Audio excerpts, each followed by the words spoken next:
Okay, that's good. So yeah, the first question is, can you give me a general overview of the tour process? Like just what you see from it?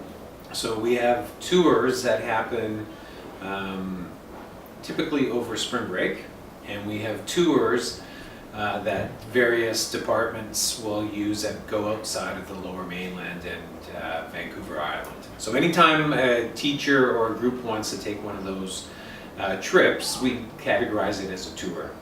And so the process is the trip leader would identify a competition, a celebration, a cultural trip, or something that is of interest and aligns with the school's goals. Then they will typically talk with somebody in their various areas. So academics would talk to Mr. Ziff, athletics would talk to Mr. Blackman. If they're outdoor ed, they talk with Ms. Tutch. If they're related to service, you got this tape? Good thing I remembered this. I have to plug in the mic. I don't want to have another interview without audio. All right, there we go. It's awesome. Sorry. All right. From the start? You can just keep going. Okay. Well, so anyway, so if a teacher wants to take a group on a tour outside of the Lower Mainland, right, they would work with the head of their various areas. And so we have service, we have outdoor ed, we have academics, and we have athletics. And so those people will point them in the direction of our off-site learning database, which is a new database that was created about 2 years ago to help streamline the process and to be able to capture all of the paperwork in one area, and also to make sure that we have kind of the different levels of approval for the tour. So the teacher would start the process by filling out the various paperwork that's required. Mm-hmm. They would get approval at different places from either their area or from administration. And then they begin working with the parents to either get the signage, the passports, whatever documentation is required, and the payment. And then as they get closer to the tour, they get the final clearance and final sign-off to be able to go on the tour. Okay. When they come back from the tour, we also try to wrap it up around what went well, what didn't go well, what things can we improve for future trips. And is there a different process that you were saying just outside of the Lower Mainland? That's the process. So what's the process for like tours, maybe such as, or even if you classify it as a tour, maybe something with VMUN or a trip like that? Yes. So what we call our academic or athletic trips that exist in the Lower Mainland. Or we also have southern Vancouver Island, so kind of Victoria, Brentwood, Shawinigan. There's so many trips that happen in that area, and all of our parental approval is signed off at the beginning of the year when students are enrolled. So your parents have already given us permission for us to be able to take you on various trips in this locations. And so all we have to do is to update you with specific details around things like VMUN or the rugby game at Shawinigan or the art tour to the art gallery downtown. So there is a different process, a less detailed process if you're traveling in those short areas versus outside of the southern British Columbia Island or Vancouver area. In your experience, is there any reason for a tour to be denied? Yeah, there has been reasons where we have not sent students on tours. So what has happened, I think in the last 5 years, is we want to make sure that where we send our students primarily are safe, that they will be safe there, and that there's a match between the educational goals of the school. So, you know, we have actually said, we had a tour that was proposed to go to Africa on a safari. Sounded very exciting, sounded very interesting. The more we dug into the country that they were choosing to go to, the more that we were concerned around the safety of the travel and the logistics behind it, and so we ended up not offering that tour.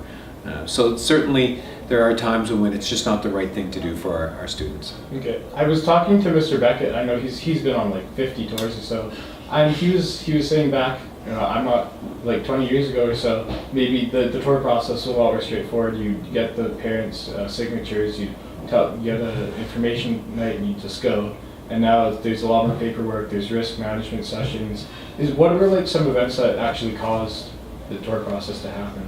Well, the tour process changed. I wasn't here 20 years ago, but I can tell you that the world's changed a lot in 20 years. And so, various things like passport requirements have changed significantly. So for any of our boys to travel into foreign countries, they obviously need to have passports, and our school has changed significantly in that we have many boys here that aren't on Canadian passports. So all of the documentation and visas have to be completed, and as a school, kind of the risk management part says we don't want to send kids onto these trips without all of the documentation, because it puts those kids at pretty significant risk if they get stuck at a border or if they get stuck at an airport and they can't go on with the rest of their tours. So that would be one example. The second piece is that there has been, in a very big world, there have been examples of where kids have had harm done to them, whether it be in outdoor education or whether it be in other trips where there's been accidents.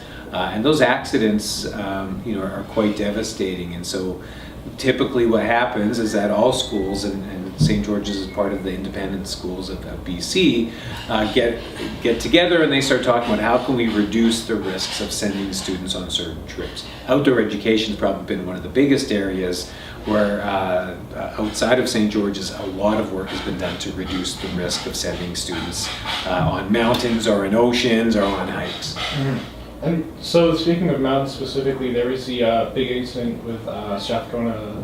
Yeah, Tweedsmuir. Yes. How did you think that changed the school's outdoor ed specifically? Yeah, I think that would be a perfect example of ensuring that all of the things that are possible to control are controlled. Everything from the training of our tour guides to the knowing of the weather and the location that we're going to making sure the students are prepared. All of those pieces have to be very well thought out, very detail focused before we allow kids to go on those trips. Okay.